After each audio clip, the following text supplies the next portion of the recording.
പാൽപ്പല്ലുകൾ അഥവാ milk teeth സംരക്ഷിക്കുന്നതിൻ്റെ ആവശ്യകത എന്താണെന്ന് പാരൻസ് കൂടെ ചോദിക്കാറുണ്ട്.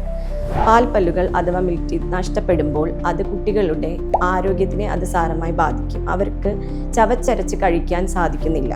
അതിനാൽ അവരുടെ ന്യൂട്രീഷൻ ആൻഡ് ഡെവലപ്മെൻറ്റ് അത് എഫക്റ്റ് ചെയ്യും. പാൽപ്പല്ലുകൾ നേരത്തെ നഷ്ടപ്പെടുമ്പോൾ അവരുടെ ജോ ഗ്രോത്ത് ആൻഡ് ഡെവലപ്മെൻറ്റ്, മേൽത്താടി കീഴ്ത്താടി വളർച്ചയെ അത് സാരമായി ബാധിക്കും. മൂന്നാമതായി പ്രൈമറി ടീത്ത് സംരക്ഷിക്കുന്നത് നമ്മുടെ പെർമനന്റ് ടീത്തിൻ്റെ ഇറപ്ഷനെ അത് സാരമായി ബാധിക്കും. അത് പ്രോപ്പർ ഒക്ലൂഷൻ അല്ലെങ്കിൽ ശരിയായുള്ള ഒരു കടിയിലേക്ക് ഫെസിലിറ്റേറ്റ് ചെയ്യണമെങ്കിൽ പ്രൈമറി ടീത്ത് സംരക്ഷിക്കണം. പ്രൈമറി ടീത്ത് ശരിയായി സംരക്ഷിച്ചാൽ മാത്രമേ നിര തെറ്റി പെർമനന്റ് ടീത്ത് വരാതെ മാൽ അലൈൻമെന്റ് പ്രിവെന്റ് ചെയ്യാൻ പറ്റുകയുള്ളൂ. വലിയ ആളുകളുടെ പോലെയുള്ള നൂതനമായ ചികിത്സാ രീതികൾ കുട്ടികൾക്കും അവൈലബിൾ ആണ്.